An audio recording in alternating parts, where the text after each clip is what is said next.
आप सुन रहे हो कहानी जन्मात, जिसे लिखा है भरत ठाकुर ने। एपिसोड 10।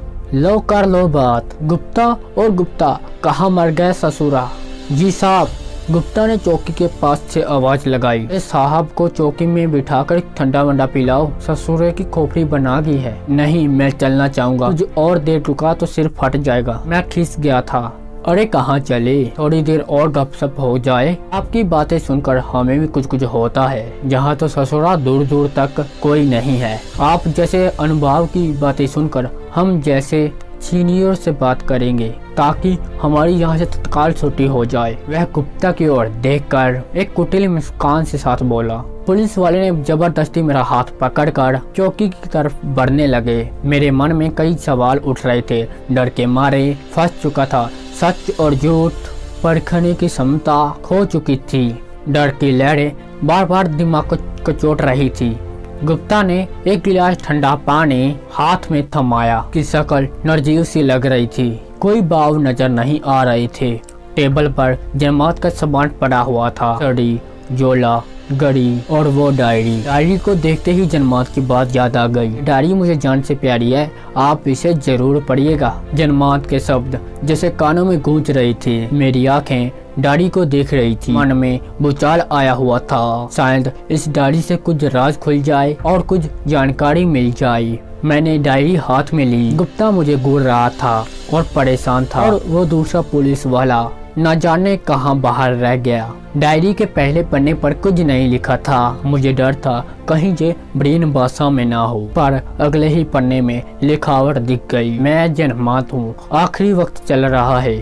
सोचा गांव जाकर सुकून मिलेगा, पर वो मेरे नसीब में नहीं है। पर मैं हर पल डर की साए में कटा। वही जवानी कब बुढ़ापा हो गया पता ही नहीं चला। मेरा नाम और काम दुनिया वाले नहीं जानते, पर दूसरी दुनिया वाले मुझे खूबी जानते हैं। बचपन से जिन चीजों को मैं अजीब कहता था वो दरअसल अजीब नहीं थी। माध्यम हूँ उन आत्माओं का जिनका अधूरा काम मैं पूरा करता था। चाहे छोटा होता या बड़ा, मैं सभी काम करता जिससे उनकी मुक्ति होती। इन आत्माओं ने मुझे चुना था। बदले में मुझे सुकून मिलता था कि मेरे निमित्त उनकी मुक्ति हुई। इन सब की शांति में ही मेरी शांति नियत होती चली गई। हर पल इन्हें अपने आसपास पाता था तो अंधेपन का एहसास नहीं रहता। लगता है इनके सहारे मैं दुनिया को जानता हूँ। इंसानों के कर्म और कुकर्म को पहचानता हूँ। दुनिया में लोग कैसे जीते हैं जानता था, पर मैं हमेशा के लिए अमर नहीं रह सकता था। ये बात मैं और वो आत्माएं भी जानती थी। मुझसे पहले भी कोई था जो उनकी मदद करता, मेरे बाद भी कोई होगा जो उनकी मदद करेगा। मुझे इन्हीं आत्माओं ने चुना है। मैंने अपना कार्य बेखूबी बताया है। अब आखिरी वक्त नजदीक आ गया है। अब मेरे बदले किसी और का चुनाव होना है, जिसका नाम इस डायरी के पहले पन्ने में लिखा होगा। इतना पढ़ते ही मैं झट से पहले पन्ने की ओर लिया। जहाँ थोड़ी देर पहले कुछ नहीं लिखा था, वहीं अब कुछ अक्षर अपने आप लौट आए थे। आप खुशकिस्मत हैं, आपका चुनाव हुआ है। इतना पढ़ते ही मेरे हाथों से डायरी नीचे गिर गई। मैं खड़ा होकर बाहर भागना चाहता था। मैं ही क्यों नहीं, ये मनगढ़ंत है। अब ये पेज गोरा था, अभी इस पर ये लिखावट मेरी समझ से बाहर था। मैं झट से दरवाजे की ओर बढ़ने लगा तो वह पुलिस वाला दरवाजे के बिल्कुल पास ही खड़ा मुझे देखकर मुस्कुराने लगा। गुप्ता भी उसके पास ही खड़ा था। दोनों के कान और नाक से खून निकलने लगा। मैं दोनों को देखकर डर के मारे चीखने वाला था। पुलिस वाले की आवाज मेरे कानों पर पहुंची। आप हमारी मदद कीजिए, हमारी मुक्ति अधूरी है। दोनों ने एक ही स्वर में कहा। मैंने आनंद बना में दोनों को धक्का मारा। मैं गाड़ी की तरफ दौड़ने लगा। गाड़ी को स्टार्ट करने के लिए गाड़ी की चाबी गाड़ी में लगाई और घुमाई, पर गाड़ी स्टार्ट नहीं हो रही थी। मैंने फिर से चाबी घुमाई। गाड़ी से कुछ आवाज भी गई, पर गाड़ी स्टार्ट नहीं हो रही थी। गाड़ी स्टार्ट बिल्कुल नहीं हो रही थी। गाड़ी के सामने ही दोनों पुलिस वाले ज़ॉम्बी की तरह धीरे धीरे मेरे पास आ रहे थे। मैंने परमात्मा का नाम लिया, फिर से चाबी घुमाई। इस बार गाड़ी स्टार्ट हो गई। दोनों पुलिस वाले बिल्कुल गाड़ी के पास थे। मैंने हॉर्न बजाया, पर कोई हलचल नहीं हुई। मैंने एक्सीलेटर पर पैर मजबूती पर रखा, उनको बचाते हुए कुल साइड से निकलने में ही कामयाब हो गया। रियर विंडो से दोनों पुलिस वाले उड़ रहे थे। मैं अपने माथे से पसीने को पूछते हुए आगे देखने लगा। उस वीरान काली सड़क को जो मुझे बार बार धोखा दे रही थी। आप ठीक हो? सहसा इस आवाज से मेरे शरीर में सिरन दौड़ गई। बिल्कुल मेरे बगल में जन्मात बैठा हुआ था। डर के मारे गाड़ी के स्टीयरिंग पर कंट्रोल खो दिया। गाड़ी पेड़ों के झुरमुर के टकरा गई। मुझे कुछ विशेष चोट नहीं लगी, पर गाड़ी रुकते ही मैंने डोर को खोलने की बहुत कोशिश की, पर वह बुरी तरह से जाम हो गया था। क्यों डर रहे हो? ये लोग तुम्हारा कुछ नहीं बिगाड़ेंगे। जन्मात लगभग उस चश्मे से मुझे ही देख रहा था। मैं बुरी तरह डर के मारे उसकी तरफ देखना भी नहीं चाहता था। मैं लगातार गाड़ी दरवाजे को खोलने का असफल प्रयास कर रहा था। तुम जाओ यहाँ से, मुझे क्यों परेशान रहे हो? मुझे जिंदगी जीने दो। ये सब वहम है, सच नहीं है। मैं चिल्ला रहा था। कौन सी जिंदगी? तुम तो बहुत पहले ही मौत को पा चुके हो, पर इन आत्माओं ने तुझे दोबारा जीवन दिया है। जन्मात की ये बात मुझे ठहरा देने के लिए काफी थी। क्या मकबल? मैं मुड़ा और डरते डरते जन्मात की ओर देखने लगा।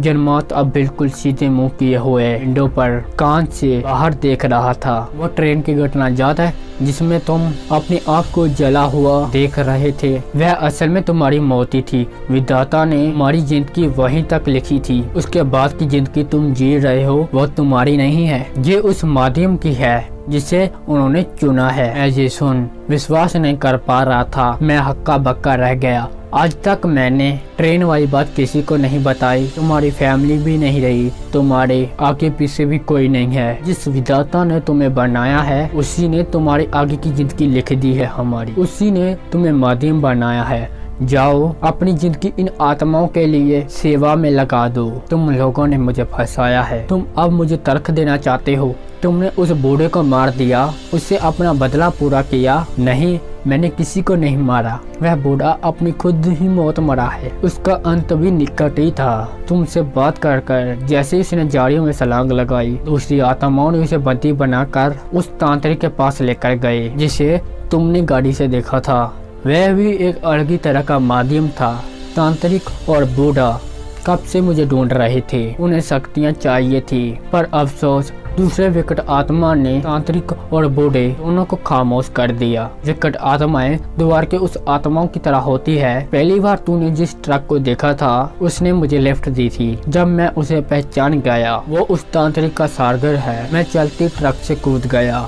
आंखें ना होने की वजह से पता नहीं कैसे उस ट्रक के पिछले हिस्से पर टायर में आ गया और मृत्यु को प्राप्त हुआ। उसने मेरे शरीर को ट्रक में रखा। काफी देर तक तांत्रिक का इंतजार करता रहा, पर मैं उस शरीर से मुक्त होकर गुमटी वाले के पास जा बैठा था। मुझे एहसास हो गया था कि अब तुम आ रहे हो। नया माध्यम तुम्हें ज्ञात ही नहीं रहा। कब हमने उस ट्रक वाले को पीछे कर दिया। वो बेतहा आत्माओं के खेल में फंस गया था। डर के मारे वो और गाड़ी तेज चला, दोबारा आगे निकल गया। रात होते ही विकट आत्माओं ने उसे परेशान करना शुरू कर दिया। खैर छोड़ो इन बातों को। ये जिंदगी तुम्हारी नहीं है, इसे सत्कर्म में लगा दो। देखो और ये जिंदगी कितनी खुशी देती है। मेरी लाश उस कमरे में पड़ी है, उसे मेरे गांव तक पहुंचा दो और उसका अंतिम संस्कार कर दो। तब तक मेरी मुक्ति नहीं हो सकती। मुझ पर ये एहसान कर देना। जीते जीत तो मैं उस गांव को पूरी तरह देख ना पाया, पर अब मरने के बाद लगेगा जन्म जन्मों के पाप इस जन्म में मैंने दो दिए। अब नई शुरुआत होगी। तुम माध्यम बन जाओगे। मेरा दूसरा बोझ हल्का हो जाएगा। मेरा इतना काम कर दो। आगे मैंने आंखें बंद कर ली। मैं क्या मर गया हूँ? मैं अपने आप से बार बार एक ही सवाल कर रहा था। क्या मैं मर चुका था? मैं एक पल के लिए उस परमात्मा को याद करने लगा। आंखें नम हो चुकी थी। एकाएक एक आवाज गूंजी मेरे मन में। कुछ पलों में एक रोशनी जागृत हुई और दूसरे पल वो सिल हो गई। उसी पल में मैं जैसे अपनी जिंदगी जी रहा हूँ। उसी पल में मैं जैसे अपनी जिंदगी जी गया। जैसे मैं जीवन के चक्कर को इन्हीं आँखों से देख लिया। मुझे जैसे अपने होने का ज्ञान प्राप्त हुआ। इस अथाह चक्का की जागृतियाँ जैसे कुछ पलों की रोशनी के लिए अंदर नियत कर गई। डर मुझे सो भी नहीं पा रहा था। आंखों में कुछ अजीब सी शांति सा गई थी। मन का दरिया भी शांत निश्चित हो गया था। एक अजीब सी शक्ति का संचालन शुरू हो गया था शरीर में। सब बिल्कुल जल्दी जल्दी हो रहा था। जन्मात को मैंने मुक्त कर दिया।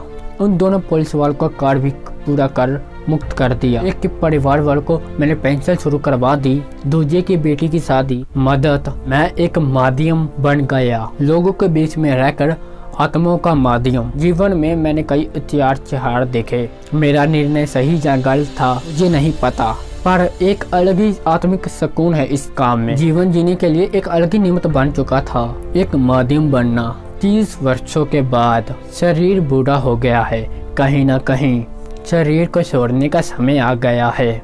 अब इस खोखले शरीर से कुछ और काम नहीं होते। अब तो मुझे अप्रतिम शांति चाहिए जो उस द्वार के पार मिलेगी। पर जाने से पहले एक अंतिम कार्य करना है। मैं उस गुमटी वाले के पास आज भी बैठा हूँ।